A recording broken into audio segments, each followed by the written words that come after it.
Hi everyone, how are you doing? We're glad to have you back to our channel today. If this is your first time of joining us, please subscribe, like, and share these videos. We go straight to the news making the headlines today. The news filtering in from Nigeria has it that the three justices that sat on the Court of Appeal panel that quashed the 15-count terrorism charges the federal government preferred against the detained leader of the Indigenous People of Biafra, IPOB, Mazi Nnamdi Kanu, have been transferred from their various divisions. Investigation revealed that the three appeal court justices were transferred 4 days after they delivered the judgment that discharged Mazi Nnamdi Kanu on the issues that the federal government has levied against him. We can all recall that on the 13th of October, the Court of Appeal declared as illegal and unlawful the abduction of the Biafra nation agitator Mazi Nnamdi Kanu from Kenya to Nigeria and quashed the entire terrorism charges brought against him by the federal government. The court held that the federal government breached all local and international laws in the forceful rendition of Mazi Nnamdi Kanu to Nigeria, thereby making the terrorism charges against him incompetent and unlawful. In a judgment in their appeal by Mazi Nnamdi Kanu, by Justice Orodotun Adefope Okoje, the criminal charges by the federal government against Kanu were avoided and set aside. The appellate court said that the federal government, having flagrantly breached the fundamental rights of Kanu, lost the legal right to put him on trial. The court also held that laws are meant to be obeyed and that the federal government has no reason to have taken laws into its own hand in the illegal and unlawful way the matter of Kanu was handled. Justice Adebola held that failure of Nigeria to follow due process by way of extradition as prescribed by law was fatal to the charges against Kanu.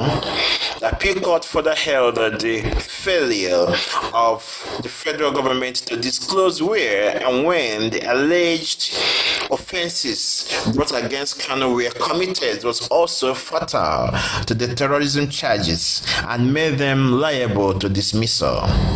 By engaging in utter unlawful and illegal acts in breach of its own laws in the instant matter, the federal government did not come to equity with clean hands and must be called to order.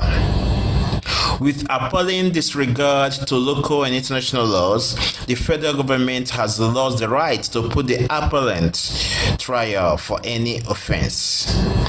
Treaties and protocols are meant to be obeyed. No government in the world is permitted to abduct anybody without following due process of extradition. Nigeria is not an exception or excused from this. Nigeria must obey her own laws and that of international community so as to avoid anarchy, the court held. So now, in this matter, we can all understand that the court had already given the order for Mazi Nnamdi Kanu to be released. But in a new twist to the issue, the federal government, through the Attorney General, said that they are making a rejoinder, that they are appealing to the Supreme Court on this issue, and so far have not released Mazi Nnamdi Kanu as the court ordered. And in a different situation, it looks like the government was coming hard on the judges, on the justices that delivered this judgment. We are now discovering that the 3 justices have been redeployed to different divisions, whereas the presiding justice, Jumai Hanatu Senki, who was hitherto in the Gombe division of the court, has been redeployed or moved to Oka division. Justice Orudotun Adetope Okoje, who delivered the lead judgment, was transferred to Owerri. And the 3rd member of the panel, Justice Ebowe Tobi, was moved to Gombe. A memo dated October 17th, which was signed by the President of the Court of Appeal, Justice Monica Domban Mensen, stressed that the new posting for the justices was with immediate effect, as they were expected to report to their new stations by October 21st. Meanwhile, the Supreme Court will today, Monday the 24th, hear the appeal filed by the federal government to state aside the judgment that freed Mazi Nnamdi Kanu. The federal government, in the notice of appeal, it hinged on 7 grounds. Wants the apex court to stay the execution of the judgment of the appellate court delivered on the 13th. It is, among other things, contending that the appellate court erred in law and occasioned a miscarriage of justice when it relied on the manner Kanu was renditioned from Kenya to Nigeria after he jumped bail. The trial court granted to him in 2017 to quash the entire charges against him. It maintained that the appellate court acted in error by striking out the charge against IPOB leader on the premise that the trial judge no longer had the jurisdiction to handle the matter. Therefore, federal government, through the Office of the Attorney General and Minister of Justice, is praying the apex court to, in the interim, suspend the execution of the Court of Appeal's verdict, pending the hearing and determination of its appeal. It will be recalled that the Court of Appeal had in unanimous judgment by the 3-man panel of justices accused the federal government of flagrantly violating all known laws in the way it forcefully rendered Mazi Nnamdi Kanu from Kenya to Nigeria for the continuation of his trial.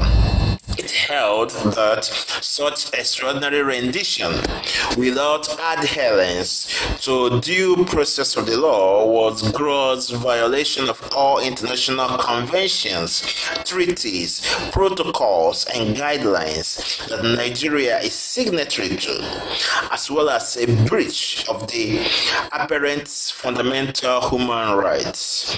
More so, the appellate court noted that federal government failed to refute the allegation that the IPOB leader was in Kenya and that he was abducted and brought back to the country without any extradition proceedings. It held that the federal government was ominously silent on the issue, which it described as very pivotal in determining whether the trial court would still have the jurisdiction to continue with the criminal proceeding before it. The Court of Appeal held that the federal government tainted the entire proceedings it initiated against Kanu and amounted to an abuse of criminal prosecution in general. The court will never shy away from calling the executive to order when it tilts towards executive recklessness. It accused the federal government of engaging in serious abuse of powers. So, as it stands now, the Supreme Court of Justice are looking into this issue as filed by the federal government, and we are hoping that the Supreme Court will follow the due process and follow the law that that has clearly stipulated on the international issues like this. So we are hoping that the Supreme Court will do the needful and fair judgment will be delivered on this issue. As it is now, the federal government of Nigeria has continued to hold Mazi Nnamdi Kanu in the DSS against the will and order of the court. As it stands now, Mazi Nnamdi Kanu can as well said to be a prisoner of conscience. But we are hoping that the Supreme Court will do the right thing. So please drop your comments on the comment section. Tell me what you think about the situation and what you think the federal government is doing, right or wrong. And with Nnamdi Kanu leaving prisons, don't forget, any day they hold him further from 13th of October is illegal detention. We're already going to court with a fundamental rights enforcement matter. So it is releasing Nnamdi Kanu that will bring about peace and tranquility, not detaining him. Following that judgment, there's been pleas for the federal government to obey the order of the court to release Mr. Kanu, a plea the federal government is not considering in view of the suit pending at the Supreme Court.